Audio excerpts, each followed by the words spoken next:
Alario, bonsoir. Bonsoir François. Merci d'être avec nous ce soir pour ce webinaire sur Bigouda. Je vous présente rapidement, vous êtes nutritionniste, naturopathe, aromatologue, formateur, conférencier et auteur. Ça fait 30 ans, je crois, que vous vous intéressez aux médecines naturelles et que vous cherchez à comprendre un peu les grands éléments de la santé, des lois du vivant et découvrir le chemin qui mène aussi au bonheur. Ce soir, l'enjeu de notre conversation, c'est de parler de la détox. Alors, j'aimerais d'abord commencer avec vous dans un élément de contexte pour savoir de quoi est-ce qu'on parle, parce que pour la médecine officielle, la détoxification, les détoxinations, ça n'existe pas. Le régime détox, c'est que du marketing. Grosso modo, de quoi est-ce qu'on parle au juste, quoi? Parce qu'à force d'utiliser ce mot à tort et à travers, on ne sait plus très bien si le terme détox est synonyme d'élimination des éléments, des polluants de l'organisme, comme des produits chimiques, des pesticides, ou si l'on défend la promesse de nettoyer le corps des résidus alimentaires liés à une alimentation souvent trop abondante. Alors, de quoi est-ce qu'on va parler ce soir? De quoi est-ce que vous voulez nous parler? Tout à fait François, vous avez raison. C'est vrai qu'il y a plusieurs termes et on s'y perd un petit peu. Alors si on prend le terme médical, il n'y a qu'une détoxication qui existe pour les médecins, qui est biologique, c'est la détoxication hépatique, c'est-à-dire en fait le processus que va utiliser l'organisme pour inactiver des substances qui sont toxiques. Alors que ces substances soient d'origine interne ou externe, le but c'est de modifier, de les biotransformer pour les rendre solubles et pouvoir les éliminer par voie biliaire et ensuite par voie intestinale. Donc ça, c'est ce dont s'intéresse la médecine. Donc pour eux, qui ont une vision pharmacologique et toxicologique, on parle souvent justement de la détoxication des différentes substances chimiques dont les médicaments font partie. Et c'est dans ce sens-là où la médecine ne parle pas de la même chose que nous, naturopathes, ou nous, praticiens de médecine naturelle, où nous, on va regarder ça plutôt dans une vision traditionnelle telle que Hippocrate le pratiquait à l'époque, à savoir dire chaque substance qu'on absorbe, je parle d'aliments pour le moment, eh bien, va créer des déchets. Quand on absorbe des protéines, par exemple, eh bien, tout n'est pas absorbé, il y a pas, tous les acides aminés vont être utilisés, mais une partie des déchets, tels que l'acide hydrochloruré, il faut bien l'éliminer. Ça fait partie des déchets alimentaires. Puis après, on a les polluants environnementaux. Et puis ensuite, on a les déchets hormonaux, etc. Et donc, nous, en naturopathie, ce qu'on va parler, c'est à la fois les toxiques, donc la même chose que la médecine conventionnelle, et toxiques, donc ce que l'on a fabriqué qui est pas bon et qui peut même intoxiquer l'organisme, les différents déchets. Et ce qu'on veut, ce qu'on souhaite, c'est rendre le corps une certaine pureté pour lui rendre sa fonctionnalité. Voilà ce dont on va parler ce soir. Donc, c'est après les fêtes, peut-être, vous qui m'écoutez ce soir, vous avez mangé un peu plus que d'habitude et c'est une bonne idée. C'est un moyen dans notre tradition occidentale et française de célébrer ces moments festifs.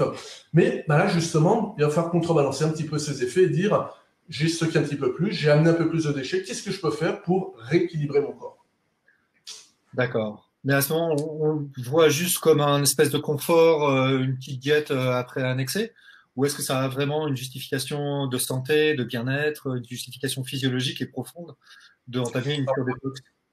Oui, pour répondre aux questions, on va prendre le problème à l'envers, si vous voulez bien. C'est de dire, après quelques excès de table, cumulatifs en plus, c'est ce qui se passe en fin d'année, hein, eh bien, qu'est-ce qui se passe? J'ai amené des déchets supplémentaires et comment ça se traduit? Ben, ça se traduit habituellement par un ralentissement des fonctions. Je suis un peu plus fatigué, j'ai un petit peu plus de mal à me lever, j'ai un petit peu moins d'énergie, un petit peu moins la pêche. Donc, il y a une traduction physiologique au niveau de l'organisme. On le sent. Hein, j'entends beaucoup de témoignages de personnes qui viennent faire justement des grands nettoyages avec nous à travers des pratiques de jeûne qui nous disent « Je suis venu parce que je sentais que mon corps en avait besoin ». Donc, après ces excès de table cumulés au cours de l'année et majorés en fin d'année, eh bien, il y a un besoin physiologique qui est celui d'aller purifier. Et c'est vraiment le terme adapté, puisqu'au sens étymologique, purifier, c'est-à-dire rendre à son état naturel l'ensemble des tissus, et on va parler peut-être un petit peu des humeurs telles que Hippocrate en parlait à l'époque. Et il y a un aspect également psychologique. L'aspect psychologique, quand je me sens encrassé, il y a une certaine lourdeur et il y a une certaine modification de l'humeur. Je me sens un peu moins bien dans mon corps et un peu moins bien dans ma tête. Et pour faire le lien, en fait, Hippocrate avait défini justement le lit des maladies. Il disait que la maladie commençait lorsque les humeurs se souillaient. Alors les humeurs, peut-être pour préciser à nos auditrices, auditeurs qui nous suivent Oui. ce soir, c'est l'ensemble des liquides circulants, c'est la lymphe. La lymphe, c'est le grand liquide qui va collecter l'ensemble des déchets. On a un circuit lymphatique qui est un peu un parallèle au système cardiovasculaire, au système artériel et veineux, qui lui se charge de collecter l'ensemble des déchets. La différence, c'est que lui, il n'y a pas une pompe qui l'active, donc on en parlera peut-être un petit peu tout à l'heure, des gestes à mettre en place justement pour activer le drainage. Le mouvement en fera partie, l'activité physique. Et ensuite, cette lymphe va se déverser au niveau sous-clavière, dans la citerne de Péquet. Ça rejoint la circulation générale. Et donc, Hippocrate avait déjà remarqué que les gens qui avaient la lymphe chargée, il disait que c'était des lymphatiques. Et c'est quoi un lymphatique, François? C'est quelqu'un qui est ralenti. Il avait remarqué que lorsque d'autres humeurs étaient souillées, comme le sang, qui devenait un peu trop épais, bien sûr, on sait aujourd'hui l'expliquer, ça fait le lit des maladies cardiovasculaires, avec les sangs épais, les dépôts, des thrombus, éventuellement des artères qui se bouchent, ou des AVC, on le sait, mais on sait que quand le sang est souillé également, eh bien, les cellules sont bien nourries.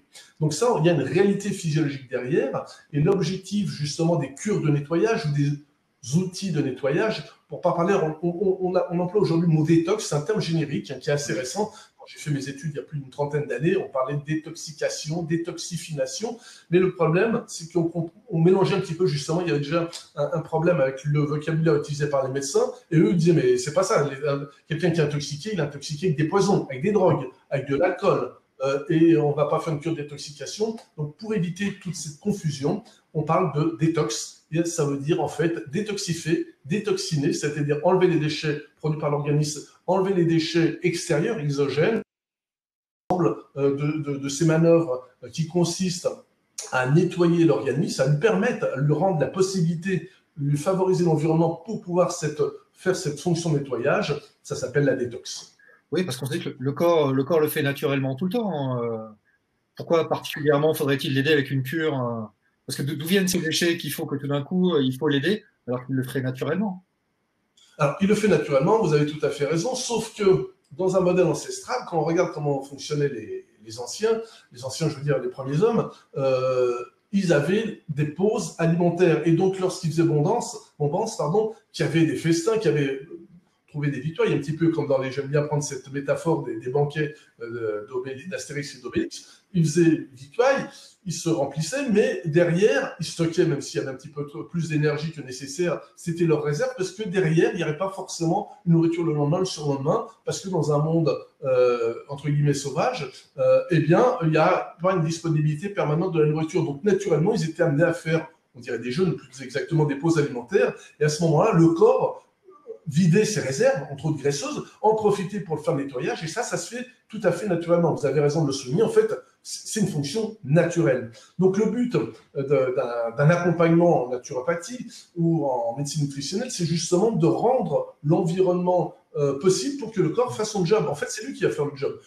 Ce qu'on appelle les émonctoires, c'est-à-dire les organes chargés de l'élimination, Par exemple, le foie qui travaille avec la vésicule, les poumons qui vont éliminer pas mal d'acides volatiles, les reins qui vont filtrer l'urée, l'acide urique et d'autres déchets, les intestins qui vont éliminer les déchets alimentaires, ils font ça naturellement. Le problème aujourd'hui, c'est qu'on mange trop souvent et que du coup, le corps n'a plus le temps.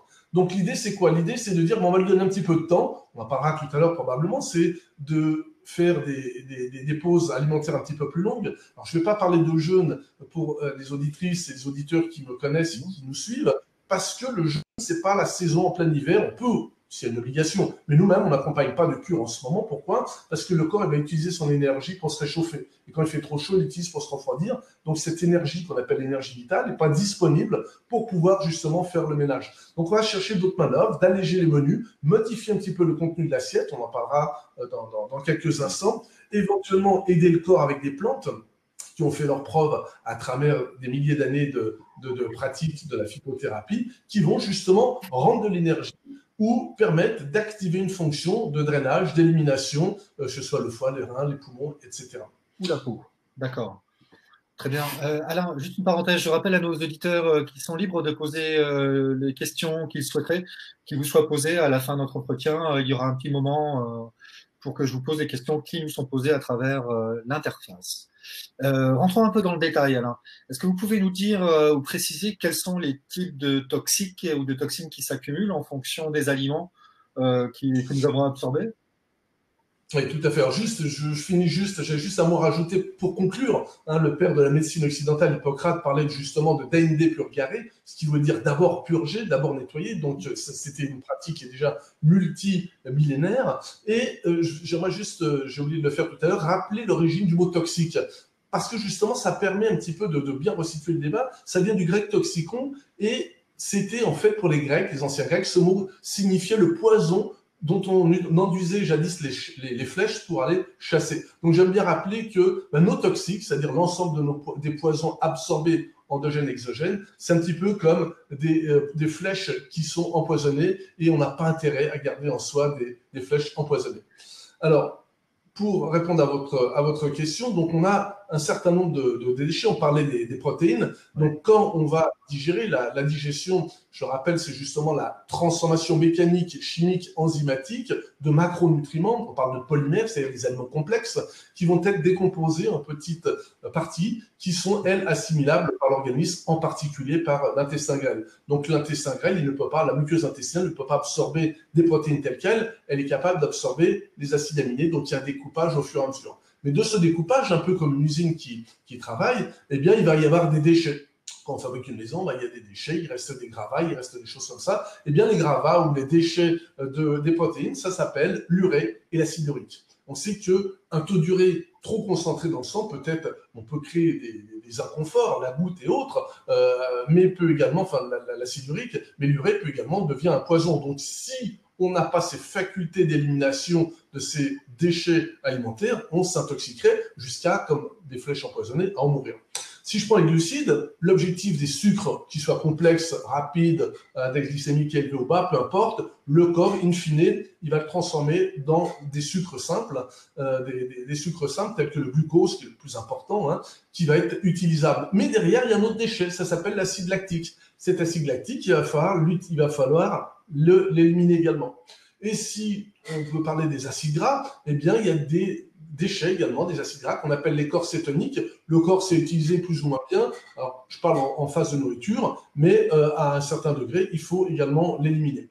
Et puis, on a également fabriqué des hormones tous les jours. François, on fabrique des hormones pour s'adapter à notre environnement. Si on a un coup stressé, c'est l'adrénaline, la noradrénaline, et puis il y a le cortisol. Et toutes ces hormones qu'on fabrique, plus les hormones stéroïdiennes, plus les hormones sexuelles, et plus toutes les autres, eh bien, il y a ce qu'on appelle en médecine des métabolites. Et ces substances, ces résidus-là, il faut également les éliminer. Ils deviennent des déchets. Et donc, ça fait partie également des déchets à éliminer. Et ça, si on ne les élimine pas, eh bien, par exemple, prendre un exemple, les oestrogènes qui fabriquent les femmes régulièrement pendant tous les cycles, eh bien, ces oestrogènes, s'ils sont mal éliminés, et c'est le foie qui a cette responsabilité, on parle de détoxication hépatique des oestrogènes, eh bien, s'il ne fait pas bien son job, parce qu'il est déjà surchargé avec d'autres déchets, avec d'autres, comment dirais-je, d'autres fonctions d'élimination, eh bien, ça va augmenter la charge, l'imprégnation oestrogénique, et ça devient un réel problème de déséquilibre hormonal. Vous voyez à quel point c'est fondamental de ne pas garder l'ensemble de ces déchets. Non seulement ça perturbe les autres fonctions, mais ça peut créer des conflits au niveau interne. Et puis on a également, et là c'est un autre problème de taille, c'est qu'on a également tous les polluants qu'on va absorber. Donc là on parle vraiment de toxiques, en même titre que la médecine conventionnelle. Donc il y a les polluants environnementaux, il y a les polluants de l'eau qui est purifiée au niveau bactériologique mais qui contient elle-même des additifs. Il y a les polluants des produits cosmétiques, il y a les polluants dans les maisons, les formaldéhydes, etc. Et surtout, j'aurais peut-être même dû commencer par celui-là, les polluants alimentaires. Et c'est là l'importance aussi d'avoir une alimentation, en tous les cas, la plus naturelle possible, même si elle n'a pas forcément les 100 piles bio, en tous les cas, qu'elle soit la moins frelatée au niveau de la culture et surtout, c'est là où le bas blesse, la moins frelatée au niveau des différentes phases de transformation. On sait aujourd'hui qu'un aliment hautement transformé, et là, les publications scientifiques sont unanimes sur le sujet, vous le savez certainement, c'est que c'est à l'origine, c'est à l'étiologie de grand nombre de pathologies, y compris de maladies cancéreuses. Donc là, maintenant, la communauté scientifique reconnaît cette évidence-là. Il y a eu des pressions pour essayer de diluer un petit peu cette information, mais aussi aujourd'hui, on sait qu'il y a un lien direct avec l'accumulation de ces poisons, de ces toxiques, et les maladies immunitaires, les maladies cancéreuses, les maladies neurodégénératives, etc. Donc, le problème est suivant, c'est-à-dire qu'on a des facultés d'élimination, mais c'est cumulatif. Et pour revenir sur les poisons, les toxicologues font des études en disant, voilà, à telle concentration, tel colorant, tel additif, tel conservateur, tel pesticide, tel perturbateur endocrinien, etc., on sait qu'il devient actif à telle concentration. Mais il n'y a pas d'études scientifiques aujourd'hui sur l'effet cumulatif et sur l'effet cocktail. Alors, ma vision, en tant que naturopathe et surtout praticien de médecine de terrain, c'est de dire, rendons à notre terrain les facultés optimales pour éliminer au maximum. On aura toujours des polluants, on aura toujours, mais moins on en met dans son assiette, ou plus on laisse au corps la possibilité d'en éliminer, et moins on a de chances de s'auto-intoxiquer.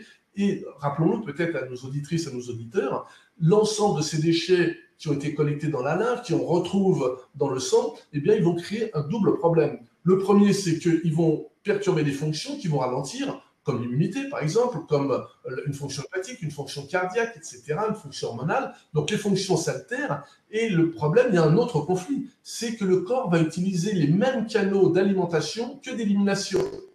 On a environ 100 000 km de vaisseaux sanguins, c'est énorme. Imaginez, si on mettait tout ça bout à bout, on pourrait faire 5 fois le tour de la Terre. Vous voyez, notre machine, comment elle est complexe et merveilleuse. Mais ces 100 000 km de vaisseaux ensemble, eh bien, ils servent à la fois à alimenter, jusqu'aux vaisseaux les plus petits qui vont alimenter au niveau des tissus, les capillaires, les microcapillaires et les vénules, mais en même temps, ils servent à éliminer. Donc, si ces voies d'alimentation sont encrassées, eh bien, non seulement les fonctions ralentissent, mais en plus, je vais avoir des problèmes de nutrition, d'alimentation. Je peux mettre ce qu'il faut dans l'assiette et pour autant ne pas le livrer au niveau tissulaire et au niveau cellulaire parce que ça ne fonctionne pas bien, c'est saturé. Et donc, le problème est double. Donc, on a réellement intérêt à nettoyer l'ensemble de nos tissus et donc de prendre des pauses et des moments pour drainer, nettoyer, purger. D'accord. Donc, pour l'instant, effectivement, si on récapitule un peu, on a bien compris qu'une cure détox, c'est pas juste un slogan marketing qu'un produit comme ça dans le vent. C'est une nécessité physiologique pour un bien-être et pour une santé psychique, et puis aussi pour se préserver de pathologies plus lourdes futures. Vous avez mentionné le cancer ou des maladies neurodégénératives. Effectivement, des études le confirment. Donc, il y a vraiment une nécessité. Après, alors, les fêtes, puisque c'est la saison qui le dit, mais quasiment tout au long de l'année, j'imagine qu'on peut entreprendre ce genre de démarche de santé et de bien-être. Mais alors, bon, rentrons dans le détail. Alors, comment est-ce qu'on entreprend une démarche de cure de détox? Alors, on va revenir un petit peu à la physiologie. Si vous voulez, François, d'abord, et là, on est d'accord avec la physiologie, enfin, on est d'accord, la physiologie, elle est la même qu'on soit en médecine conventionnelle ou en médecine naturelle. Mais donc, partons de cette base physiologique, c'est que le foie est l'organe majeur au niveau de la capacité d'éliminer les poisons les plus importants. On parlait tout à l'heure justement des métabolites ou des déchets médicamenteux ou des résidus médicamenteux, eh bien, ou tous les polluants qu'on a retrouvés. Donc, on a un certain nombre de déchets qui sont comment dirais-je, non solubles dans l'eau. Or, tous les échanges, que ce soit au niveau de l'alimentation, de l'élimination, fonctionnent tout ça en phase aqueuse. Donc, on a un organe qui est extrêmement intelligent. Du coup, c'est pour ça qu'en médecine, en médecine chinoise, il appelait l'empereur ou le général des armées, c'est le foie dont je parle. Eh bien, il est capable de biotransformer, c'est-à-dire de rendre des molécules apolaires qui ne sont pas solubles dans l'eau, donc on dit qu'elles sont hydrophobes. Il va pouvoir les biotransformer pour leur permettre de, schématiquement, on va dire, mettre un crochet pour pouvoir les sortir et ensuite les emballer. Donc, on a intérêt à avoir un foie qui fonctionne bien pour pouvoir faire cette fonctionnalité. Donc, concrètement, ça veut dire quoi? Eh bien, ça veut dire qu'on a intérêt à aider. Comme disait Hippocrate, le but du thérapeute, du médecin ou du thérapeute, c'est d'être au chevet du médecin intérieur du patient, disait-il. Ça veut dire quoi? Ça veut dire que c'est pas nous qui allons faire le boulot, c'est pas le thérapeute ou le médecin, c'est le foie. Et il le fait très bien, c'est son job. Mais comment fait-il? Eh bien, il va travailler en plusieurs phases. On ne rentre pas dans le détail, certainement, mais il y a deux phases. Une première phase où il transforme les éléments à éliminer, on va dire les toxiques. Et pour ce faire, et c'est ça qui est important de savoir sans rentrer dans le détail, c'est que pour faire ce job-là, il a besoin de certains oligo-éléments. Entre autres, il a besoin de manganèse, il a besoin de zinc, il a besoin de cuivre, il a besoin de chrome, de vitamine B. Il a besoin également d'antioxydants protecteurs, comme par exemple la vitamine C. Et donc, ça veut dire que, on fera le lien tout à l'heure avec l'alimentation, on a intérêt à avoir dans son quotidien une alimentation qui permette d'avoir ces micronutriments. Dit autrement, avoir une alimentation diversifiée, à dominante végétale, riche dans ces micronutriments.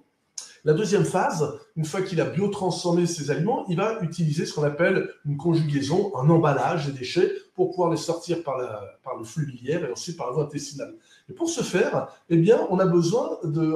Bon, il y a plusieurs façons de le faire, mais il y en a une voie royale qui est la voie de la sulfoconjugaison. Vous entendez dans le mot sulfo le mot soufre, eh bien, on a besoin d'aliments soufrés. Et là, on peut faire le lien, les auditrices qui nous écoutent et auditeurs peuvent faire le lien justement sur les aliments qui amènent du soufre, comme le navet, comme le radis noir, comme l'artichaut, etc. Donc des aliments à consommer à petite dose parce que trop de soufre, après on se retrouve avec des fermentations, des putréfactions intestinales, mais on a besoin de ces nutriments-là pour pouvoir faire l'élimination. Donc ça, vous le recommandez dans l'alimentation courante ou en supplément qu'on trouve à la pharmacie ou dans une bio? Non.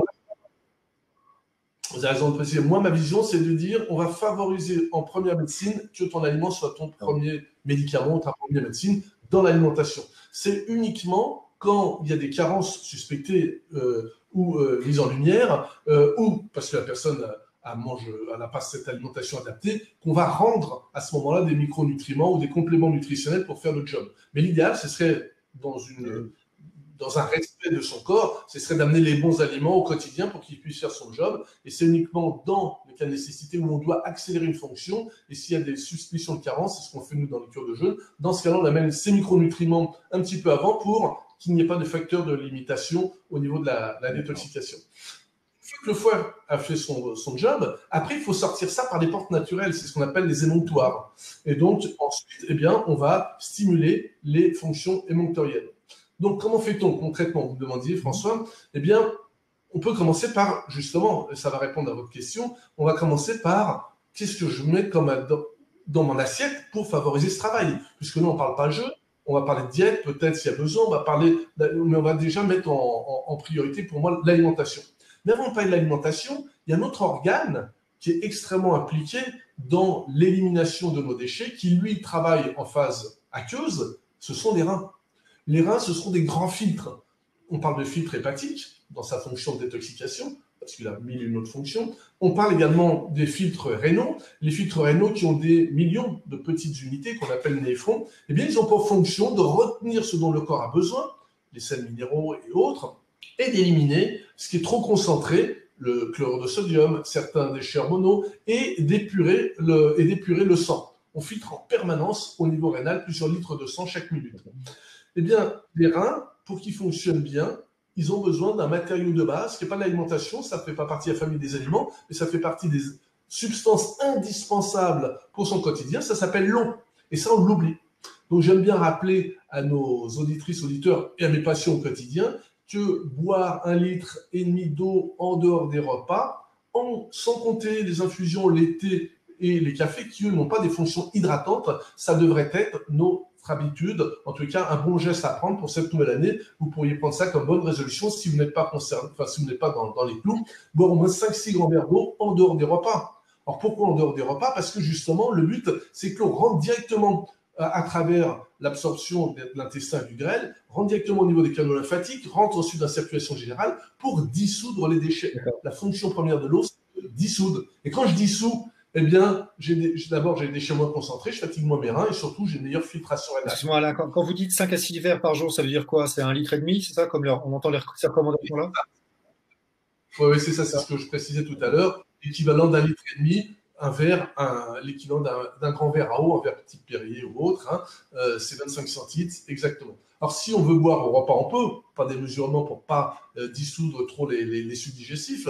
Si on boit du café, pas de problème, raisonnablement, mais ça n'hydrate pas, au contraire, ça accélère la diurèse. Hein. Tu vois, si je suis à l'expérience, on boit café, on va plus vite aux toilettes. Le thé, idem. Et les infusions, on en parlera tout à l'heure, mais pas pour s'hydrater, pour les vertus thérapeutiques des plantes.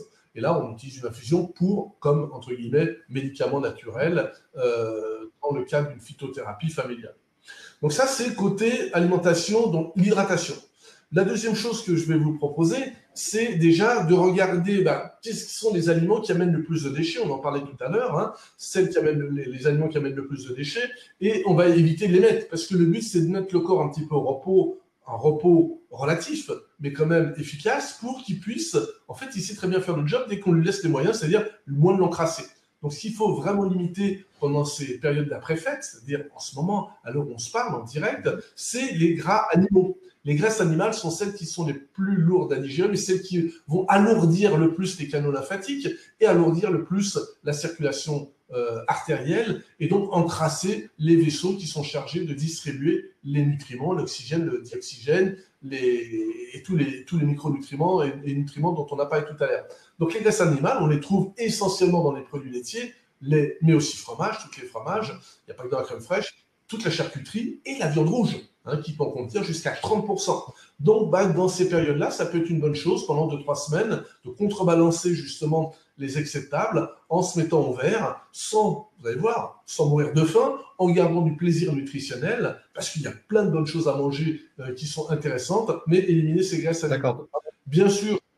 Pardon Alain, dans les protéines animales, tu n'as pas cité le poisson ou les œufs, vous n'avez pas cité le poisson ou les œufs, c'est pareil, on va limiter. Alors, je ne vais pas citer, vous avez raison, les œufs contiennent des graisses, mais elles en ont beaucoup moins. Après, ce qui va être important pour les œufs, vous avez raison de le préciser, les œufs, si les poules sont élevées de façon industrielle et sont élevées avec du maïs, on va avoir du cholestérol et ce n'est pas une bonne idée. Donc les œufs, il faut préciser. On peut prendre des œufs, 3 à 4 par semaine, à condition que les poules mangent naturellement, éventuellement du blé, mais pas du maïs, et soient éventuellement complétées dans le lin, raisonnablement. Après, c'est sûr que si on en met moins et qu'on est plus sur une alimentation à dominante végétale, on va plutôt chercher protéines végétales, c'est mieux.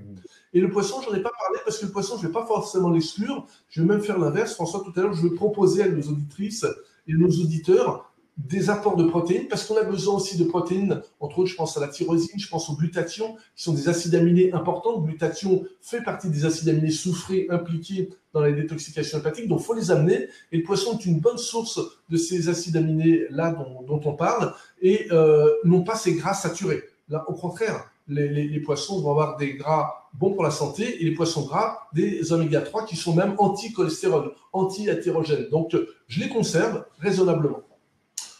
Autre troisième clé importante, ça va être de supprimer au maximum, si vous mangez des pizzas, des plats préparés, des quiches, etc., du snacking, ça c'est vraiment évité parce que c'est là où on a beaucoup de déchets, beaucoup de polluants, beaucoup de toxiques, beaucoup de xénobiotiques, c'est-à-dire des molécules étrangères à la vie. Et donc ça, c'est pas une bonne idée d'éliminer.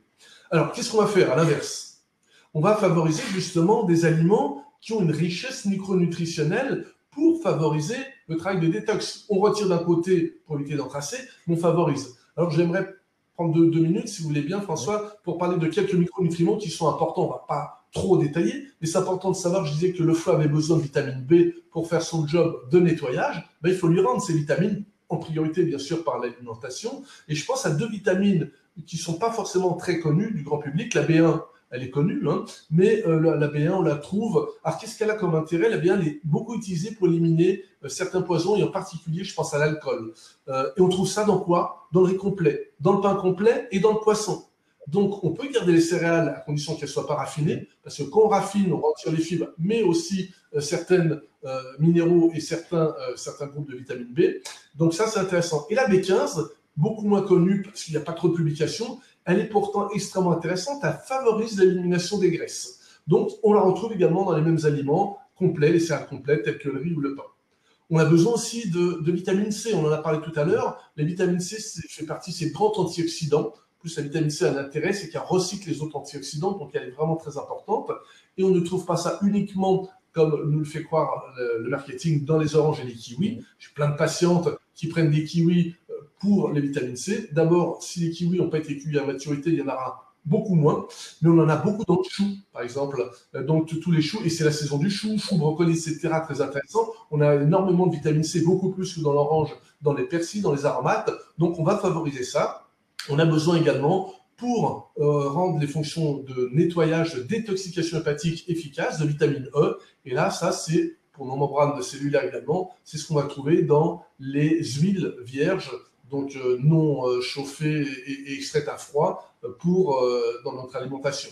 Donc toutes les bonnes huiles, celle qui en a le plus, c'est le germe de blé.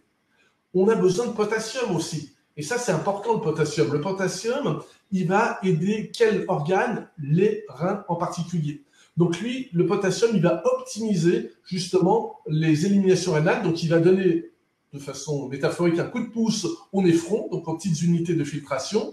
Et il est important parce que justement dans notre alimentation, surtout raffinée, industrielle, ou parce qu'on a pris des mauvaises habitudes, on rajoute trop de sodium. Et le problème, c'est que le potassium et le sodium, ils sont en compétition. Et donc, ramener du potassium, c'est un moyen d'éliminer l'excès de sodium. Donc, s'il y a un peu d'hypertension, s'il y a un peu de rétention d'eau, c'est hyper important. Et là, je parle bien de potassium, François, où on l'amène à travers l'alimentation. Là, il n'y a aucun risque de surdosage. Je ne parle pas du potassium qu'on prend quand on fait en médecine, où là, il faut vraiment des dosages qui sont prescrits par le médecin, où là, ça peut être vite dangereux si on fait des bêtises.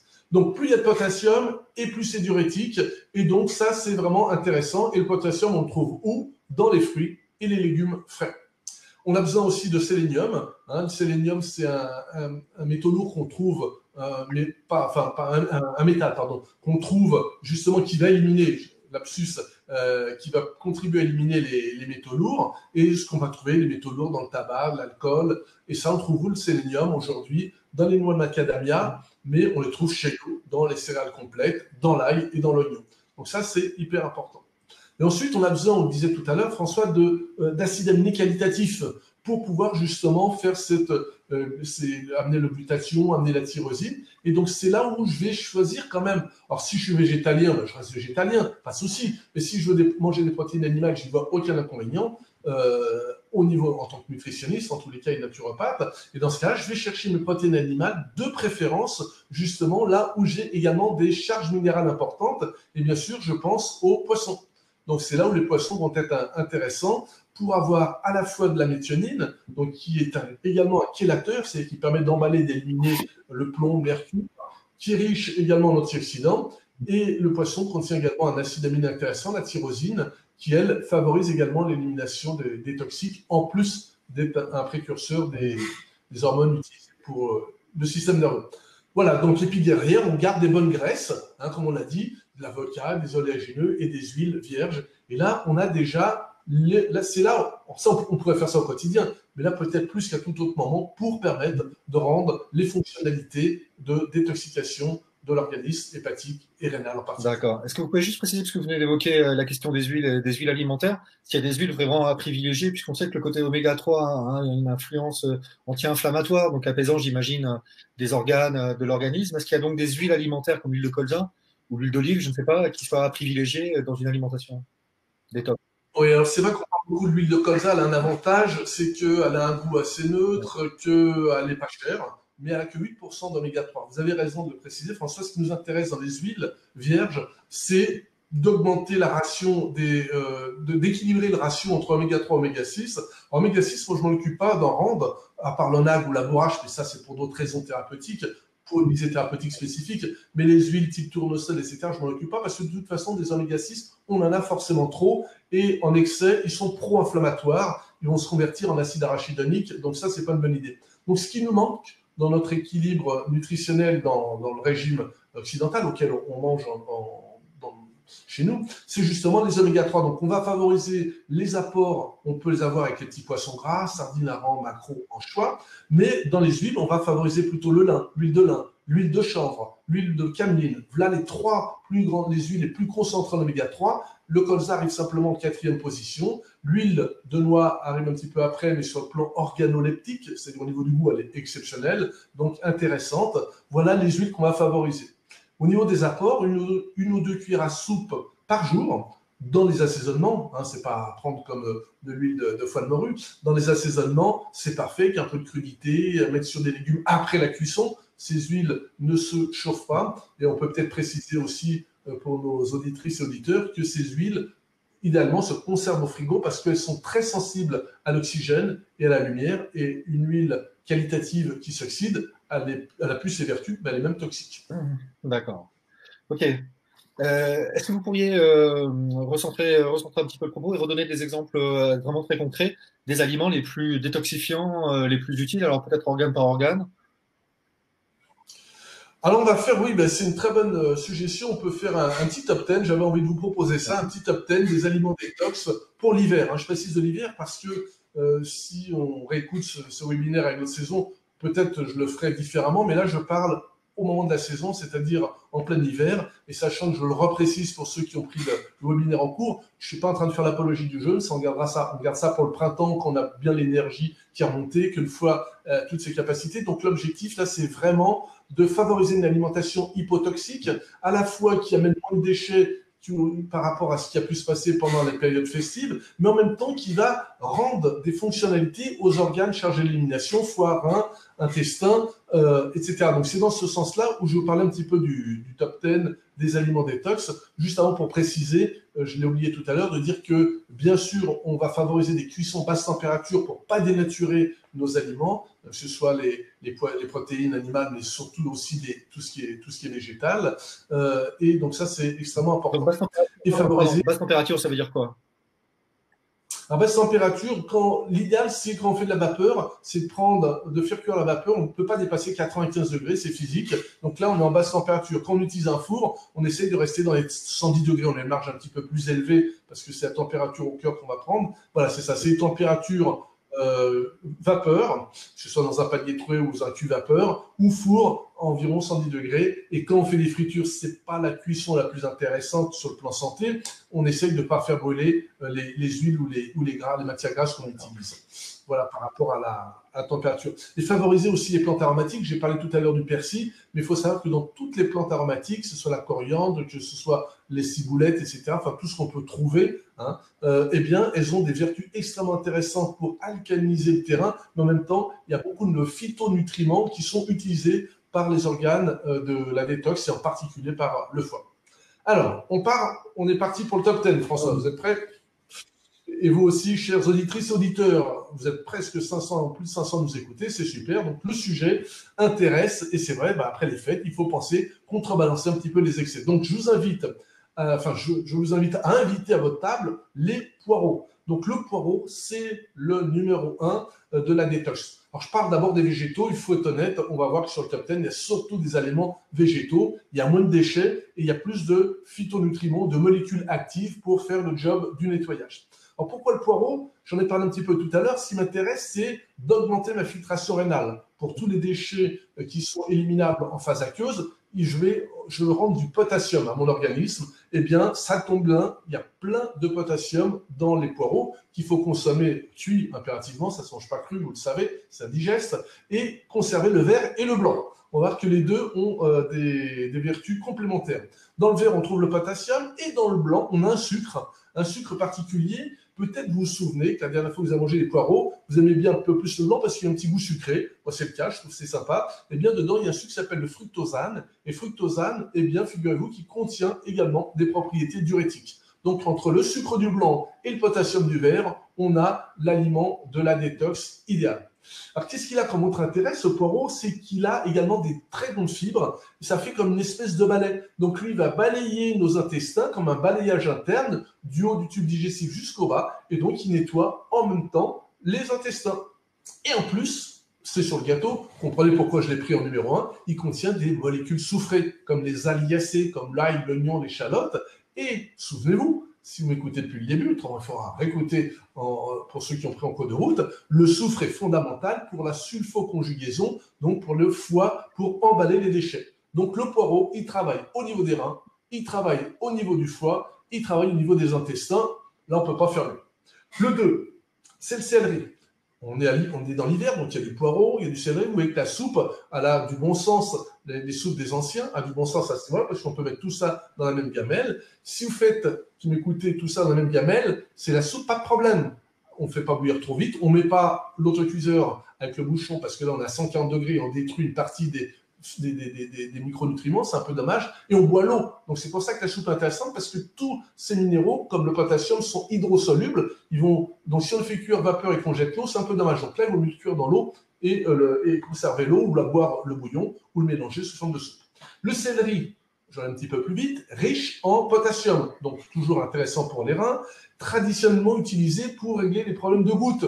Donc les anciens avaient déjà remarqué que les problèmes de rhumatisme étaient traités, améliorés avec le céleri. C'est pas un hasard, il permet d'éliminer davantage les déchets, acides uriques, urée, etc., dont on parlait tout à l'heure. Donc génial pour les excès de table. Si vous avez mangé un peu trop de fromage, un peu trop de charcuterie, mangez du céleri. On peut même l'utiliser, du reste, le céleri en phytothérapie, on utilise les graines et on fait des infusions avec. Troisième aliment du top 10 détox de la préfète, ou autre, mais là, à l'époque on parle de la préfète, le pissenlit. Le pissenlit, c'est un peu comme le poireau, il travaille à tous les étages.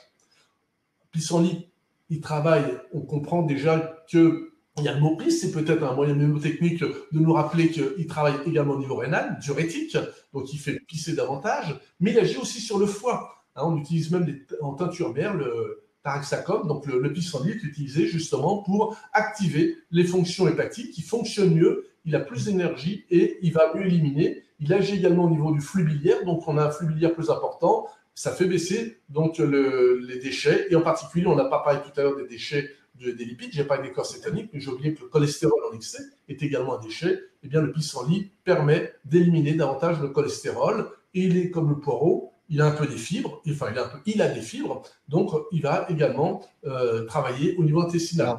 Pissenlit en salade, pissenlit cuit, ça se fait aussi. Oui. Si on respecte les cuissons, on ne perd rien au niveau des nutriments. Là, j'étais dans les légumes, je peux parler un petit peu du citron. Vous allez voir que j'en parlerai rapidement et j'y reviendrai en disant 2 mots si on a un petit peu de temps pour dire pas 2-3 huiles essentielles. Le citron, il n'est pas inintéressant à condition de ne pas être frileux, à condition de ne pas avoir de douleur articulaire, à condition de ne pas être en acidose. C'est pour ça que je ne fais pas l'apologie du citron pour tout le monde. Donc là, il faut regarder un petit peu votre terrain. Mais si vous n'avez pas ces problèmes que j'ai évoqués précédemment, il tonifie le système digestif. Donc, c'est bien. Il permet de nettoyer un petit peu les boues biliaires. Et donc, OK, mais pas au long cours. Ne prenez pas 1, 2, 3 citrons tous les matins pendant plusieurs semaines. Vous allez avoir plus d'inconvénients, c'est-à-dire l'acidification. Et si vous entendez dire que le citron est alcalin, oui, c'est à moitié vrai, mais à moitié faux. Parce que, en fait, ça dépend déjà de votre terrain. Tout le monde ne métabolise pas les acides de la même façon. Donc, s'il y a déjà trop d'acidité, évitez le citron. On a l'ananas que j'aime bien en aliment intéressant. Ce n'est pas un aliment d'hiver, enfin, il n'y a pas de chez nous, mais si on accepte dans son marché de prendre quelques aliments qui ne sont pas des produits locaux, on peut faire une exception avec l'ananas parce qu'il contient une molécule qui m'intéresse beaucoup dans cette saison, qui est la broméline. Et la broméline, elle facilite la digestion des protéines. Donc, ce n'est pas un hasard si dans la cuisine asiatique, on trouve du poisson et de l'ananas ou du poulet avec de l'ananas. Ça permet de mieux assimiler des protéines et donc d'avoir moins de déchets. Ce qui est mal assimilé, ça augmente les déchets. Ça augmente les sécrétions digestives. Donc, très bon, mais à condition que ce soit de l'ananas frais parce qu'il n'y a pas de broméline dans les conserves. Le pamplemousse, on est toujours dans les fruits. Le pamplemousse, je l'aime bien. Il est moins acide que le citron. Il est surtout plus diurétique. Donc, ça peut être une bonne alternative dans les agrumes. Bon diurétique. Et il agit aussi au niveau foie bébé comme le citron. Donc, on dit même, la littérature le dit, qu'il est un brûle-graisse. Alors, c'est un peu amusé vous qui êtes journaliste, François, c'est un peu amusé dans les journaux, entre guillemets, dits féminins. Ça n'a rien de péjoratif dans mon vocabulaire. Mais il y a un petit peu, pas mal d'esbrouves dans certains cas. Par exemple, vous avez de la cellulite. Vous voulez perdre de la cellulite, mangez les pamplemousses. Non. Oui, ça peut aider, mais ce n'est pas que ça qui va. Par contre, sachez quand même qu'il a un rôle diurétique et un rôle, entre guillemets, de nettoyage un petit peu de la graisse légèrement. Voilà. Ensuite, on peut garder des légumineuses. Moi, j'aime bien comme habitude de ne pas consommer que des protéines animales. Et lorsqu'on veut prendre des protéines végétales, elles ont comme intérêt d'amener des minéraux, ce qu'on ne trouve pas ou peu dans les protéines animales. Donc, à part le poisson dont on mais dans les œufs, dans la viande et autres, on est moins riche à ce niveau-là. Donc, l'intérêt des légumineuses, et je pense à un particulier de saison et qui est parfaitement adapté, c'est les haricots blancs. Ou les flageolets ou les haricots blancs, ils sont riches en potassium et riches en fibres. Donc ça, c'est intéressant. Et si vous ne les digérez pas bien, il faut les faire tremper, éventuellement un petit peu avec bicarbonate de soude, faire une première cuisson, laisser refroidir, refaire un trempage une nuit, refaire une deuxième cuisson. Et là, normalement, on a beaucoup moins de problèmes de flatulence. On peut même le mixer sous forme de soupe. Et là, on casse les fibres, on garde le potassium, on garde les fibres, mais on n'irrite pas les intestins. Donc ça peut être intéressant. Ça, c'était du côté végétal. J'ai oublié de préciser que dans les glucides à index glycémique bas, il y a les légumineuses, mais il y a aussi les pâtes complètes qui peuvent être intéressantes. Si vous faites du sport, vous avez besoin aussi de l'énergie, de carburant, de refaire votre plein de glycogène. Donc, haricots blancs parfaits, pâtes complètes, al dente, pour pas que le sucre soit assimilé trop rapidement, donc qui reste un peu ferme sous la dent. Et on met ça avec de l'huile d'olive plutôt que du beurre. parce qu'on ne veut pas mettre des graisses animales, on l'a dit tout à l'heure. Et là, on a même de la B1, justement, dont on parlait tout à l'heure, du sélénium. Donc, voilà du côté pâte, féculent. Il nous reste à parler rapidement des protéines animales. Et là, j'aime bien mettre en avant 2 poissons qui sont intéressants pour cette saison, qui vont continuer à amener des protéines qualitatives tout en ne nuisant pas et même favorisant le travail de détox, c'est la raie et la sole. Pourquoi? Parce que la raie, elle est facilement digeste, c'est un poisson maigre, comme vous le savez, et est très riche en minéraux. Et la sole, c'est à peu près la même chose, elle a un petit peu moins de phosphore et de vitamine B, mais elle reste intéressante en alternative. Donc, si vous voulez des protéines animales, regardez plutôt ce côté-là. Et si vous voulez garder quelques produits laitiers à dose raisonnable, c'est-à-dire 2-3 fois par semaine maximum, je vous inviterai plutôt à aller du côté des fromages brebis et chèvres frais, qui sont plus digestes, plus assimilables et surtout plus riches en phosphore et en calcium que les produits de bovins. Et par contre, on va éviter de surcharger au même repas. S'il y a déjà une protéine animale, on ne va pas mettre les deux en même temps. Voilà du côté alimentation. Je pense que là, on a fait le top 10, si je n'ai rien oublié. Ouais. Et on a déjà de quoi faire. Donc, inviter copieusement tous ces aliments qui viennent d'être évoqués. Sur quoi c'est vous qui allez définir, sur quelle durée vous voulez faire ça. 1 semaine, 2 semaines, 3 semaines, c'est à vous de voir, écoutez votre corps. Vous sentirez quand vous aurez retrouvé la vitalité de forme. Je vais dire le poids de forme, pour moi, le poids est un indicateur qui n'est pas toujours très fiable. Bien sûr, si j'ai pris 2 kilos pendant les fêtes, j'imagine que j'ai un peu stocké les déchets, mais regardez le poids et la vitalité. C'est l'énergie dans laquelle vous êtes. D'accord, très bien. Merci pour ce détail, parce qu'au moins, on n'a pas une impression d'austérité quand on dit cure détox. On se dit, non, je vais prendre des jus de betterave pendant 2 semaines. Au moins, là, on a un éventail assez large de fruits, de légumes et de protéines qui peuvent donc, sur une durée que vous laissez libre à chacun de choisir. Et on imagine, ça fait les déjeuners et les dîners sur la période qui convient. Pour stimuler. Tout à fait. Pour stimuler aussi encore plus l'effet détox et puis régénérant du corps, je crois qu'on peut tout à fait utiliser aussi, il y a des plantes à travers des infusions, des décoctions, de la phytothérapie, ce qu'on appelle la phytothérapie, qui peuvent aider aussi les organes à éliminer encore plus. Vous auriez une idée là-dessus? Tout à fait, plus qu'une idée, puisque je travaille beaucoup avec les plantes, donc soit en phytothérapie ou en aromathérapie, vous avez raison de le souligner. Donc, on a des plantes, donc là, c'était le bol alimentaire. Hein. Je n'ai pas précisé, mais on peut aussi peut-être faire une parenthèse pour ceux qui sont un petit peu en surpoids, pour ceux qui sont un peu plus, qui sont un peu plus encrassés, on peut jouer sur le contenu de l'assiette et la quantité. Donc, moi, j'aime pas réduire mon bol alimentaire tous les jours, dire on va faire une réduction calorique de 30%. Je trouve que c'est un peu frustrant et c'est pas en tous les cas, c'est pas un modèle qui me convient bien et j'ai pu observer à travers mes patients que c'était pas très facile d'observer ce modèle-là. Donc moi, j'ai proposé plutôt de retirer un repas, faire un jeûne séquentiel ou tout simplement de dire je laisse minimum, alors c'est un peu plus souple que du jeûne séquentiel pour ceux qui connaissent, qui m'ont déjà entendu sur le sujet, mais je vais laisser 12 heures, c'est-à-dire que je respecte vraiment un minimum de 12 heures entre la fin de mon dernier repas et le lendemain, et si possible, je fais 2 repas principaux, ou matin-soir, ou midi-soir, et l'autre, il est beaucoup moins important au niveau quantitatif et énergétique. Donc, c'est une petite diète qui peut être intéressante, et ça, plus ce qu'on vient de voir précédemment, on est déjà vraiment dans de l'hypotoxique, et comme vous disiez, François, on n'est pas dans du régime austère, on est dans un réglage alimentaire favorisant le nettoyage et la libération des excès qui sont, enfin des déchets qui sont un peu accumulés.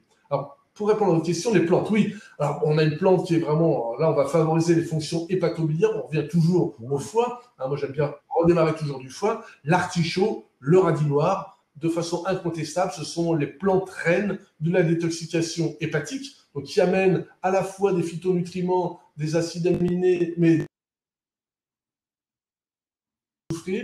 et ce qu'il faut pour pouvoir faire le ménage, enfin faire l'emballage des déchets et la conjugaison, l'emballage, donc c'est bien ça, et qui agit également au niveau de la vésicule biliaire, parce qu'une fois que les déchets sont partis dans le flux biliaire, c'est pas le tout, il faut que la bile fonctionne bien, qu'elle soit pas encrassée, qu'elle soit pas boueuse, et que à travers le flux biliaire, eh bien, ça soit éliminé à ce moment-là. Donc on dit que ces 2 plantes-là sont cholagogues et cholérétiques. Donc, comme on peut le prendre, eh bien, on peut prendre ça sous forme j'ai pu démarrer par les tisanes, je suis parti sur la phytothérapie, on viendra peut-être aux tisanes après. On peut prendre ça sous forme de gélules. Moi, je travaille plus avec les extraits fluides. Donc, il y a des produits qu'on trouve en pharmacie ou en boutique bio qui sont parfaitement adaptés. Donc là, je ne peux pas donner trop les dosages, ça va dépendre. En tous les cas, quand c'est les extraits fluides, en général, les dosages chez un adulte, c'est de l'ordre d'environ 10 millilitres par jour. Mais vérifiez avec votre pharmacien ou votre vendeur. Et les gélules, ça dépend du dosage. En général, elles sont à 200-300 mg. Ça correspond à peu près, c'est un peu plus concentré, à 2-3 gélules par jour, 3 gélules en moyenne. Ça, c'est côté organe. Comme vous disiez, je démarre par le foie de la vésicule. Si je regarde au niveau des reins, mes reins, je les ai drainés, j'aurais donné du potassium avec mes pissenlits, avec mes poireaux. Mais si derrière, je leur donne soit sous forme d'infusion, soit sous forme d'extrait fluide ou sous forme de gélules de la reine des prés et de la piloselle, eh bien, j'ai les deux grandes plantes qui sont dites diurétiques, c'est-à-dire qui favorisent le travail rénal. Je voudrais juste faire une petite parenthèse, une fois n'est pas coutume, de parler un petit peu d'une plante exotique, parce que je l'expérimente à titre personnel et familial depuis quelques temps, quelques semaines. J'ai utilisé cette plante-là à titre personnel pour les drainages de post-fête, et je trouve qu'elle est assez sympathique, donc j'aimerais en dire deux mots. Ça s'appelle la Baccharis. C'est une plante amérindienne qui vient d'Amérique centrale, plus exactement, on la trouve au Brésil, et son nom brésilien, c'est Carqueja, C-A-R-Q-U-J-A, J-A, et Baccharis, c'est plus connu sur son nom. Donc, Amérique tropicale, j'ai dit centrale, autant pour moi. Amérique tropicale et subtropicale. Et elle est intéressante parce qu'à la fois, elle est douce. Alors ça, c'est une plante à utiliser pour les gens qui veulent drainer, détoxiquer pas trop violemment, qui sont assez sensibles ou trop encrassés, qui ne veulent pas faire trop fort, respecter un petit peu la physiologie. Elle est intéressante parce qu'elle agit au niveau du foie. Donc ça, c'est intéressant. Au niveau de la vésicule, un peu comme les plantes qu'on a vues précédemment, mais elle agit aussi au niveau de l'estomac et intestinal. Donc, elle est sympa. Elle a même une action pancréatique. Elle permet de faire baisser un petit peu la glycémie. Et là, la posologie, moi, je la trouve qu'en gélule, eh bien, 3 fois 200 mg par jour, c'est super. Alors, si ça, c'était les gélules, les extraits fluides, j'aurais pu commencer aussi par les plantes qu'on trouve chez nous en infusion. Une petite infusion de romarin, on en trouve, c'est encore la saison, j'en ai dans le jardin. L'amande, c'est un peu plus difficile, sauf si vous l'avez fait sécher ou si votre herboriste l'a fait sécher pour vous. Eh bien, ça, c'est bon pour le foie. Pour le côté diurétique, j'aime bien en infusion les queues de cerise, très grand draineur des reins. Et on n'a pas parlé de la peau. Donc là, on a des plantes qui sont intéressantes et on peut les prendre en infusion. C'est deux plantes vraiment intéressantes, le sureau et la sarsaparille, qui sont des sudorifiques, c'est-à-dire qui aident à transpirer. Et pour l'intestin, mauve, guimauve, qui sont sympas. Voilà ce qu'on peut dire. D'accord, très bien. Il me reste à peu près 9-10 minutes pour clore et ouvrir. Vous l'avez évoqué en début d'entretien et je voulais revenir là-dessus avec vous. La place de l'activité physique, parce qu'on vient de parler de transpiration, parfait, on sait que c'est un très grand organe émonctoire et qu'on élimine des toxines via la peau. Donc, est-ce qu'il faut faire un sauna? Est-ce qu'il faut courir un footing très couvert pour transpirer? Ou il faut faire une activité physique modérée pour renforcer l'aspect détox et drainage? Oui, alors je ne vais pas parler des huiles essentielles, on pourra peut-être après tard, mais je vais répondre à votre question sur l'activité physique. L'activité physique est fondamentale, vous avez raison, à plusieurs titres. Elle est fondamentale. Déjà, on l'a dit, les déchets s'accumulent au niveau des vaisseaux lymphatiques. Les vaisseaux lymphatiques n'ont pas de pompe, donc il n'y a pas moyen d'activer ces vaisseaux, contrairement au système veineux et au système artériel qui, lui, est sous pression avec le cœur. Donc, le seul moyen de permettre à cette lymphe de remonter du bas vers le haut, et je vous rappelle ensuite aller connecter au niveau sous-clavière, eh bien, c'est le mouvement. Donc, la marche à pied, la mobilisation des membres inférieurs, la mobilisation du ventre, la marche est le sport le plus physiologique. Donc, tout le monde n'a pas envie ou n'a pas la capacité d'aller courir. Si vous pouvez le faire, c'est parfait. Mais tout le monde a la possibilité d'aller marcher, sauf handicap ou vraiment des gros problèmes de santé, bien évidemment. Donc, je les exclus à ce moment-là. Mais la marche est parfaitement adaptée pour mobiliser le retour lymphatique. Le mouvement n'a pas qu'une action au niveau lymphatique, il va accélérer la circulation sanguine, et donc du coup, il va y avoir une filtration plus importante. En course à pied, on filtre jusqu'à 10 fois plus de sang au niveau hépatique et rénal que assis.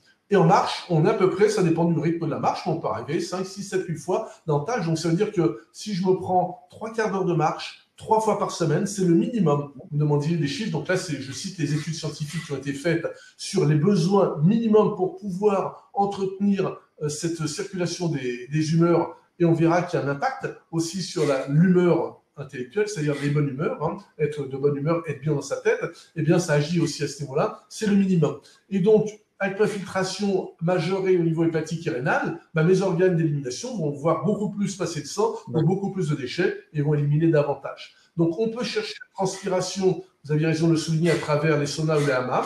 C'est une très bonne façon, et du reste, dans les périodes de détox, après les fêtes, tous les peuples nordiques utilisent au quotidien, mais plus particulièrement les saunas et les hammams, les sudations, pour éliminer une bonne partie des déchets. Il faut savoir que la peau contient 2 types de glandes qui sont des petits reins, donc pour les glandes sudorifiques, et des petits foies pour les glandes sudoripares, qui elles, vont suppléer les fonctions d'élimination par cet organe, qui est un organe émonctoriel également, donc très important.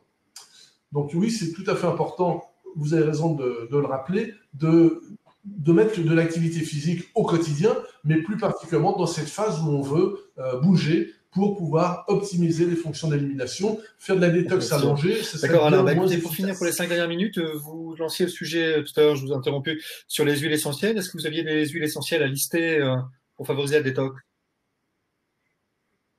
Oui, rapidement. Donc, tout à l'heure, j'ai parlé du citron, mais moi, je vais favoriser plutôt l'essence de citron n'a pas de contre-indication, contrairement au citron, qui a des belles vertus. C'est un des fruits les plus utilisés en médecine depuis longtemps. Le citron, le problème, cette acidité, quand on a un déséquilibre, peut être péjorative. L'essence de citron n'a pas cet inconvénient, et lui, c'est un grand décongestionnant, un peu à l'instar du fruit, hein. Donc, ce qu'on trouve dans le péricarde, dans l'écorce, eh bien, c'est un grand décongestionnant du foie. Donc, les foies un peu surchargés de quoi? De déchets. Un foie qui est surchargé de déchets, les kinés, les ostéos le savent bien, c'est parce que justement, il y a trop de travail à faire. Tiens, il y a un gros foie, il est congestionné. Eh bien, il agit sur la décongestion hépatique, il fluidifie la bile, donc ça, c'est sympa. Eh bien, si vous êtes concerné par rapport à ça, vous prenez 2 gouttes, 1 à 2 gouttes, avec un petit peu d'huile d'olive qui a également des fonctions cholagogues, donc qui permet d'éliminer les flux biliaires, matin et soir, pendant 3 semaines. Ça, c'est une petite cure très sympa à faire.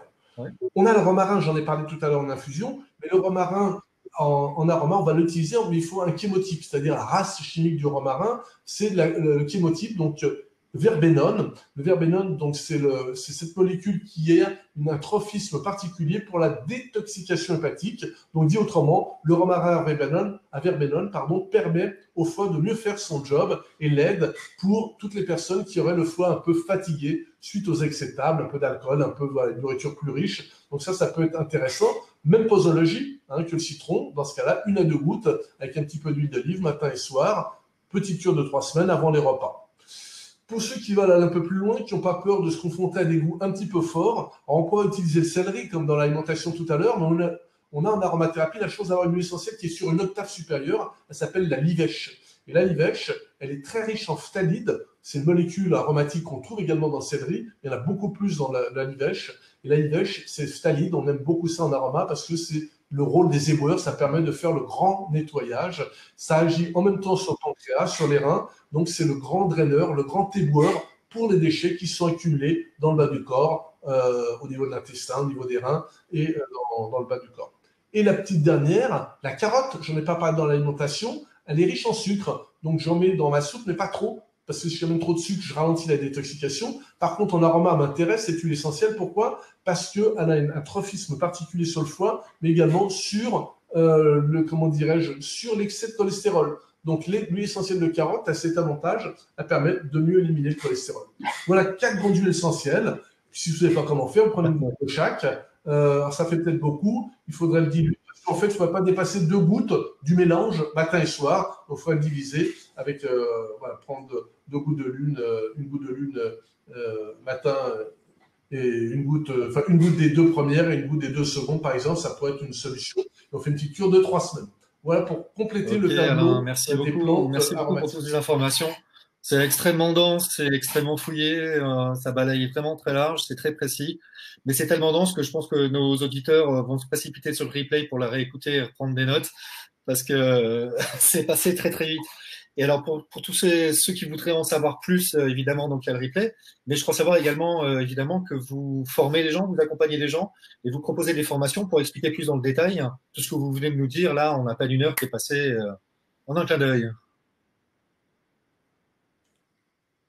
Tout à fait, c'est vrai que c'est assez dense, c'est que justement pour prendre un petit peu de temps, puis faire un accompagnement, j'allais dire, au quotidien, en fonction des saisons, en fonction des choix alimentaires, des associations alimentaires, en fonction aussi des objectifs recherchés. Là, on était sur un programme détox, mais dans certains cas, ça peut être pour favoriser l'immunité, dans d'autres cas, ça peut être justement pour régler des problèmes intestinaux. J'ai mis au point un programme qui est Booster votre santé avec la naturopathie, donc qui est vraiment un accompagnement au quotidien pour les 365 jours de l'année qui arrive, hein, pour cette nouvelle année. Et donc ce programme, bah, vous le verrez, vous est offert dans des conditions financières plus qu'intéressantes pour célébrer ce début d'année. Et là, c'est vraiment un cours. Et l'avantage, vous pouvez le voir, le revoir. Et l'avantage aussi, c'est qu'il y a la possibilité d'interagir avec moi au cours de chat, au cours de questions que vous pouvez envoyer directement sur la plateforme Bibouda. Donc ça permet à la fois de vous donner des bases sur la santé globale. Je parle d'alimentation, je parle de micronutriments, je parle également d'activité physique, je parle aussi de la gestion du stress. On n'a pas parlé ce soir, le sujet est déjà suffisamment dense, mais c'est tout aussi important d'avoir des clés pour gérer son stress. L'objectif, c'est de vous rendre le plus autonome possible pour pouvoir être le capitaine de votre propre santé. Donc, ce programme est là pour booster votre santé, c'est-à-dire permettre à votre corps de faire son job. Donc, voilà, si vous ne savez pas comment démarrer bien l'année, vous pouvez vous faire un beau cadeau ou offrir ça à un proche pour cet accompagnement. Si le sujet vous intéresse et vous plaît, et D'accord, ça va beaucoup plaire à nos auditeurs. Voilà, on vient de finir la partie d'entretien. Maintenant, je vais me faire l'écho, le porte-parole de nos auditeurs qui nous ont posé des questions via notre interface et je vais vous les poser alternativement. Alors, une toute simple pour commencer. Que pensez-vous de l'ortie pour détoxifier en infusion ou en soupe? Alors, l'ortie, ce n'est pas l'organe de détoxification. J'aime beaucoup l'ortie. Pour la reminéralisation, au même titre que la prêle, il contient des phytonutriments qui sont intéressants en tant que plante reminéralisante. On utilise en phytothérapie à la fois la branche, à la fois les racines. Les racines, c'est plus pour des raisons hormonales. On va utiliser comme il a des vertus androgènes. L'ortie, super. Alors, voilà, par contre, de quoi on parle? Est-ce qu'on parle de l'ortie en soupe? Est-ce qu'on parle de l'ortie en jus? Il est intéressant dans le sens où il amène quand même du magnésium. Donc, c'est un aliment ou un végétal reminéralisant. Voilà, il n'est pas inintéressant dans la détox, mais c'est pas, j'en ai pas parlé parce que je préfère le pissenlit qui a des vertus largement supérieures. Mais, dans pour d'autres précisions, Yveline et Daniel vous demandent céleri rave ou céleri branche quand vous avez parlé du céleri dans le top 10. C'est lequel? Les deux. Les deux, très bonne question. On a céleri boule et branche, il y a les mêmes composés. Dans la partie boule, il y a un peu plus de sucre, donc des amidons. Ensuite, c'est un peu plus, comment dire, il y a plus de minéraux dans les branches, puis il y a la chlorophylle, hein, comme on a dans l'ortie dont on parlait tout à l'heure. Mais prenez les deux. Hein. Donc, prenez la boule en céleri rémoulade. C'était mon repas d'amélie, vous voyez. Je ne fais pas que donner les conseils, je les applique aussi. Donc, un bon petit céleri rémoulade avec une sauce végétale, de la mayonnaise, donc à base de yaourt de soja pour donner la recette, un petit peu de moutarde, de réfort et du vinaigre de cidre, une petite pointe de sel, une petite pointe de poivre. Et là, c'était la boule. Mais par contre, dans la soupe, vous allez mettre la branche. Donc, au niveau aromatique. Tiens, le vinaigre de cidre, vous venez d'en parler. Il paraît que le vinaigre de cidre a des vertus détox. Tout à fait, c'est vrai qu'après le sujet est immense. Alors nous, on l'utilise beaucoup pendant le cure de jeûne. Alors j'en ai pas parlé parce que le jeûne peut être une bonne alternative, mais on garde ça pour plus tard. Nous, on redémarre nos cures d'accompagnement fin février. Du reste, pour ceux qui nous écoutent, verrez, il y aura une petite offre pour les abonnés Bibouda. On fera un petit cadeau. Vous avez 2 petits cadeaux avec le replay. Donc même si vous avez vu, regardez le replay, vous aurez les petits bonus pour une formule aroma pour vous accompagner qui reprend un peu son histoire et un petit bonus également pour notre première cure de démarrage de l'année pour vous encourager à faire un bon job. Mais du coup, j'ai perdu le fil par rapport au... Oui, donc c'était pour dire qu'on utilise en effet le vinaigre de cidre pendant nos cures parce que le vinaigre de cidre contient, au-delà de l'acide acétique, il contient du potassium, donc qui vient d'origine de la pomme. Donc ça, c'est pas inintéressant pour les raisons qu'on a vues, donc côté diurétique. Mais il a également, et ça, c'est plus efficace que le pamplemousse des fonctions dissolvantes au niveau des gras un petit peu qui se baladent. Donc on l'utilise et en plus il rentre, l'acétate rentre dans le cycle de Krebs, donc il permet aux mitochondries, ces petites unités qui sont très actives pour fabriquer de l'énergie dans les cellules, et on a beaucoup besoin pour la détox. Donc le vinaigre de cidre est intéressant et vous pourriez parfaitement utiliser un céleri rémoulade et, comme je l'ai fait à midi, mettre une petite cuillère à café ou deux de vinaigre de cidre dedans. Question très pointue là, attention. Nadine vous demande, faut-il prévoir des cures de détoxification pour aider le corps à mieux s'adapter à un nouvel environnement? Exemple, nourriture différente en altitude à 2900 mètres pour un séjour de 3 mois en Colombie. Très pointu. C'est très spécifique, je ne sais pas si c'est très pointu, c'est très spécifique. Alors, ce qu'il faut savoir, comment c'est le prénom de la personne, je n'ai pas vu la question. François, rappelez-moi le prénom. Nadine, oui. Nadine, ce qu'il faut savoir, c'est que le corps, quand il change d'environnement, et ça vaut pour tous les changements d'environnement et les changements d'environnement nutritionnel, il va modifier un petit peu son métabolisme, et naturellement, on favorise un petit peu la détoxication. Mais les pères de la naturopathie disaient à l'époque, voilà, simplement changer de régime, même s'il n'est pas bon, de toute façon, le corps, pendant qu'il s'adapte, il détoxique un peu. Donc, je ne ferai pas forcément une cure de détox spécifiquement pour préparer mon voyage en Colombie. En tant que nutritionniste, micronutritionniste, je vais faire autre chose. Je vais plutôt favoriser des aliments à forte densité micronutritionnelle, c'est-à-dire essentiellement des aliments végétaux, donc beaucoup de crus, selon tolérance digestive ou sous forme de jus. Dans ce cas-là, c'est là où on peut rajouter de l'ortie, on peut rajouter de la prêle, etc. On peut rajouter beaucoup de choses, des oléagineux, on peut rajouter des légumineuses, donc amener beaucoup de végétal pour avoir une forte densité micronutritionnelle. Donc je vais plutôt travailler par rapport à ça, et la détox, bah pourquoi pas, ça ferait pas de mal non plus. Là, la question n'est pas idiote, parce que je pourrais très bien faire aussi un petit peu de nettoyage, mais dans ce cas-là, si je fais la revitalisation dans la cohérence physiologique, je nettoie un peu, et après, c'est ce qu'on fait nous en sortie de jeûne, et à ce moment-là, on refavorise l'absorption, parce qu'il y a une fenêtre métabolique d'absorption majorée. Ça veut dire que quand on a nettoyé le corps, ou qu'on a allégé son bol alimentaire, ou qu'on a bien nettoyé, ou qu'on a fait une pause alimentaire, en jeûne en particulier, le corps absorbe beaucoup mieux après. Donc, voilà. Puis après, vous pouvez intégrer des super aliments dans votre nourriture. Donc, j'en parle beaucoup dans l'ouvrage que j'ai écrit sur le jeûne. Là, j'en fais pour le faire voir pour ceux qui n'ont pas vu. Hein. Dans cet ouvrage, parce que je parle du jeûne, mais je parle aussi de tout l'après-jeûne. Et donc, dans cet ouvrage, qui est édité aux éditions Banque, je parle de l'après-jeûne. Et dans tout l'après-jeûne, c'est les super aliments. Donc, vous pourriez tout à fait enrichir votre alimentation avec de la spiruline, avec des graines germées, avec du pollen, pour avoir une bonne densité micronutritionnelle. Vous aurez fait le plein de tous les micronutriments, votre corps sera beaucoup mieux apte à s'adapter à l'altitude, au changement de climat et autres. Ça vaut pour tous les gens qui nous écoutent. Et c'est le même régime que pour un sportif. Hein, donc là, on va aller au-delà, parce que tout le monde ne part pas au Chili faire la haute montagne. Mais par contre, si vous avez besoin d'avoir une activité physique soutenue un peu plus qu'à l'accoutumée, c'est pas l'augmentation uniquement des hydrates de carbone qui est le plus important, à travers la pasta, le riz, etc. Les pommes de terre, ça c'est fini, ça c'est la diététique d'hier. Aujourd'hui, on sait que le corps va consommer davantage de micronutriments, donc là on va augmenter la densité micronutritionnelle avec les aliments végétaux dont j'ai parlé, puis également les super aliments. Une bonne question de Christine.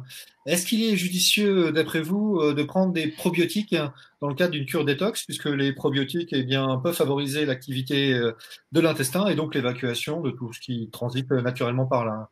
Les probiotiques, c'est judicieux ou pas?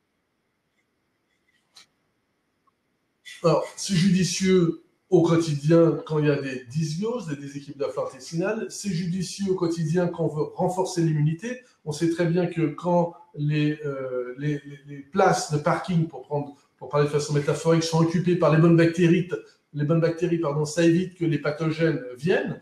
Donc ça, c'est judicieux à ce niveau-là. Donc pour l'immunité. Maintenant, au niveau de la détox, la question n'est pas inintéressante, parce qu'il y a une partie de la détoxication, donc de l'élimination des déchets, qui se fait au niveau intestinal. Mais l'intérêt des probiotiques dans un programme détox n'a d'intérêt que s'il y a déjà un déséquilibre préalable de la flore intestinale, qui peut se traduire cliniquement de la façon suivante: beaucoup de flatulences, des gaz malodorants, donc ça c'est le problème de putréfaction, ou beaucoup de gaz ou des ballonnements peu odorants, c'est des problèmes de fermentation. Donc, s'il y a beaucoup de putréfaction, oui, là, ça vaut le coup de le faire. Donc, c'est du coup par coup. Donc là, c'est plus un conseil individuel en fonction du tableau clinique que vous pourrez faire. Mais le probiotique n'est pas la première chose à faire si vous n'êtes pas dans ce cas. Plus compliqué. Dominique vous demande comment envisager une cure détox quand on est insuffisant rénal.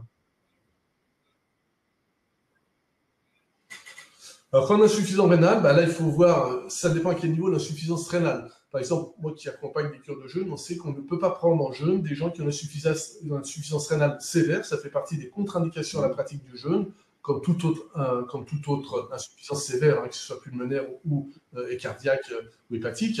Donc, ça dépend de à quel niveau est votre insuffisance. Si elle est raisonnable, voilà. Après, là, c'est le comment dire, chez le médecin qui pourrait répondre à la question. Mais par contre, au contraire, de favoriser des aliments comme le céleri, comme le poireau, comme les algacées, va permettre à vos reins de bien faire leur job, de bien boire aussi pour éviter de concentrer les aliments. Donc, c'est pas une contre-indication. Donc là, on est encore une fois pratiquement dans du conseil personnel. C'est que je peux pas répondre pour des raisons déontologiques, mais après, il faudrait que je puisse, voilà, je peux répondre quand j'ai la personne en face de moi en consultation ou en consultation à distance, mais en tout cas qu'il y a une interaction avec la personne pour savoir si on peut ou on peut pas. Donc là, je peux que donner des lignes directrices. Oui, s'il n'y a pas d'insuffisance sévère, et après à moduler en fonction du tableau clinique ou de. Alors, toujours dans l'ordre des physiologies, des particularités physiologiques. Cette fois, c'est Jacqueline qui vous demande quand une personne n'a plus de vésicule biliaire et que le foie est devenu gras, comment détoxiquer le foie? Oui. Que le foie est devenu gras, c'est ça? Donc, stéatose hépatique. Déjà, s'il n'y a plus de vésicule biliaire, Jacqueline. Le prénom, c'est la personne, j'ai pas noté, François, c'était Jacqueline, oui, Jacqueline. Donc, si vous n'avez plus de vésicule biliaire, Jacqueline, si vous êtes une bilieuse ou une ancienne bilieuse, peut-être que depuis vous êtes corrigé en tous les cas, parce que ça veut dire que vous aviez la bile qui était encrassée, soit par des excès de table, mais le plus souvent, ce que je vois en consultation, c'est souvent les gens qui sont beaucoup de soucis qui ruminent. Et du reste, il y a une expression en français qui dit se faire de la bile, c'est pas un hasard. Hippocrate avait déjà observé que les gens qui ruminaient, qui se faisaient beaucoup de soucis, perturber les fonctions hépatobiliaires. Quand il y a trop de boue, ça devient des calculs, et quand les calculs risquent de boucher le canal cholédoque, voire de migrer sur le pancréas, le médecin s'affole, à juste titre, parce que le risque, c'est qu'un calcul migre sur le pancréas, on peut vivre sans vésicule, pas sans pancréas. Donc, ça veut dire qu'aujourd'hui, vous continuez à fabriquer de la bile, sauf que cette bile, elle n'est plus stockée dans l'ampoule, qui s'appelle la vésicule, et à ce moment-là, la bile est déversée au quotidien. Donc, ça veut dire qu'il faut fractionner les apports d'acides gras pour éviter de saturer le corps, parce que s'il y en a trop, la vésicule, la bile est utilisée pour émulsionner, c'est-à-dire mycéliser, rendre les acides gras attaquables par les sucs digestifs au niveau du pancréas, et donc il ne faut pas dépasser certaines doses, vraiment vous le sentez, vous serez vite barbouillé. Mais la stéatose hépatique, ça ne se traite pas de la même façon, c'est un autre problème. Là, si vous parlez de problèmes d'absence de vésicule, donc cholecystémie, et en même temps de stéatose hépatique, c'est le gras qui va dans le foie. Donc ça, c'est un autre problème.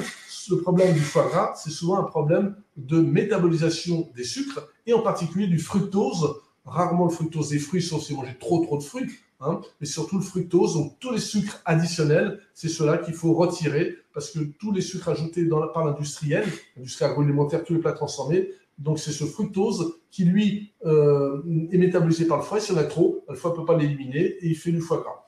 On trouve aussi, après, il peut y avoir des saturations d'acides gras saturés qui viennent encombrer. Donc là, il faut favoriser les aliments végétaux, éliminer au maximum tous les gras à part les bonnes huiles et surtout éviter tous les sucres en dehors de 1 ou 2 fruits par jour au maximum. Une question de Frédéric, un petit peu périphérique par rapport à la détox, mais qui est dans l'air du temps.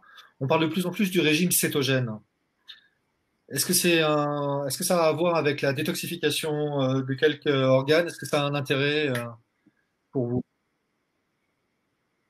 Non, on n'est pas dans un régime que j'aime bien, que je conseille moi-même dans certains cas, sauf qu'il a ses limites. C'est qu'il faut augmenter la ration d'acides gras de façon très importante, éliminer de façon très importante tous les sucres, y compris les sucres complexes.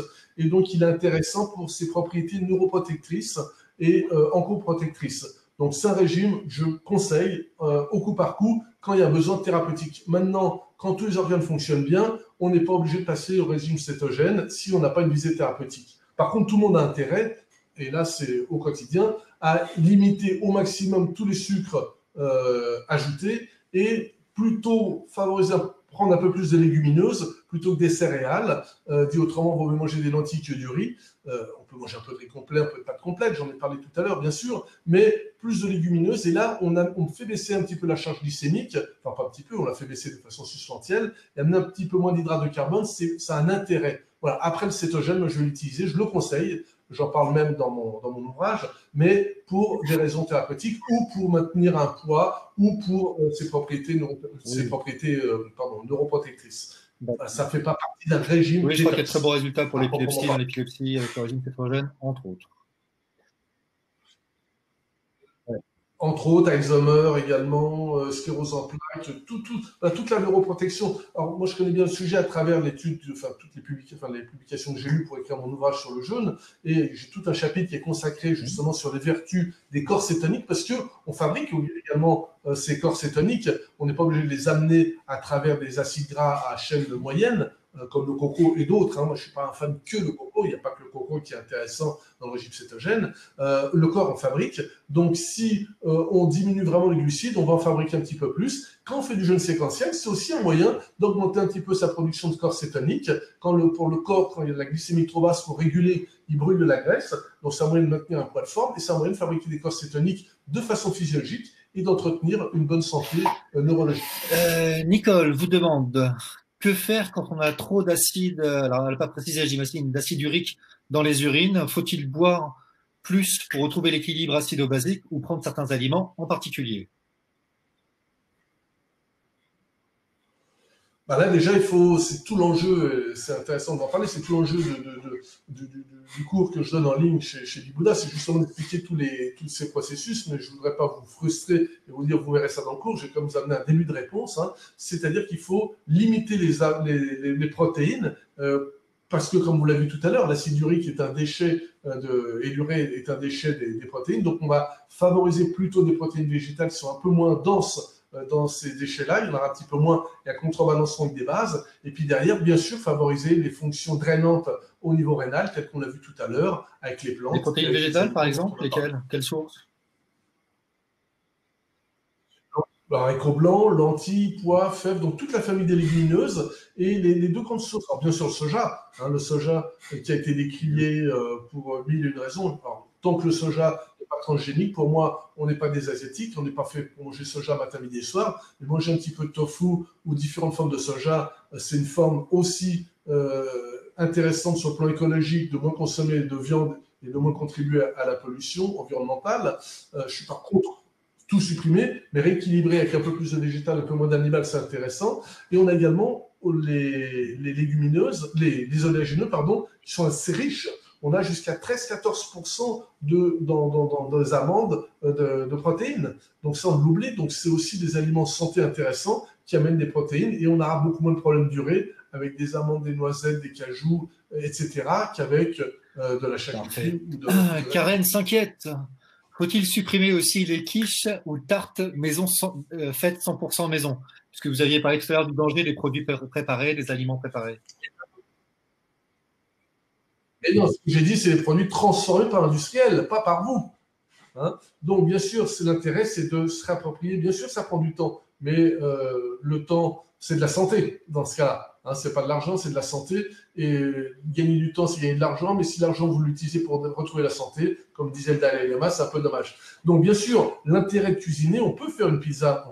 Je fais une pizza maison occasionnellement. Je fais une quiche maison, mais je sais, au moins, je maîtrise les ingrédients que je mets. Donc, je vais choisir ma farine qui va être avec des blés ancestraux, du petit épaule, du camoute, ou des farines de froment, mais non raffinées, donc avec des fibres. Je vais choisir également la qualité de mes produits laitiers occasionnellement. Donc, si vous maîtrisez les ingrédients, c'est pas la même chose.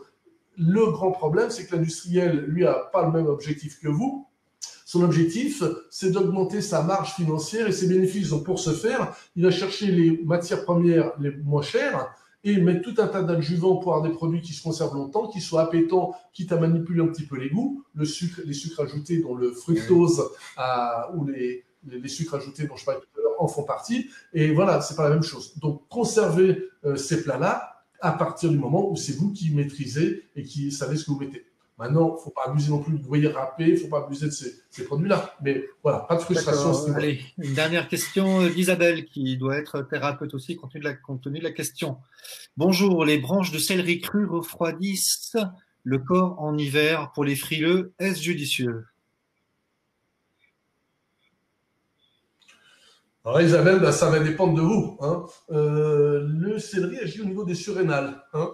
Donc ça dépend. La boule sera un peu plus intéressante. Maintenant, il faut écouter son corps. Après, c'est aussi le but, j'en parlais tout à l'heure, de booster son immunité, booster sa santé avec la naturopathie. Je donne des bases dans ce cours, comme dans les webinaires comme ce soir. Mais ce que je fais aussi, c'est de vous responsabiliser en disant, vous voyez, écoutez votre corps. Si vous voyez que les branches de céleri vous refroidissent, eh bien, ce qui n'est pas habituel, mais si c'est le cas pour vous, eh bien, ça veut dire qu'Isabelle, évitez de prendre ces aliments-là. Donc, votre médecin intérieur, c'est lui qui détient la vérité. Donc, merci beaucoup, Alain, pour ce webinaire extrêmement dense. Je rassure certains de nos auditeurs qui ont demandé s'il y avait un replay. Bien sûr qu'il y a un replay. N'hésitez pas à retourner vers le replay pour décortiquer tout ce qu'Alain a pu nous dire, la montagne d'informations qu'il nous a donné ce soir.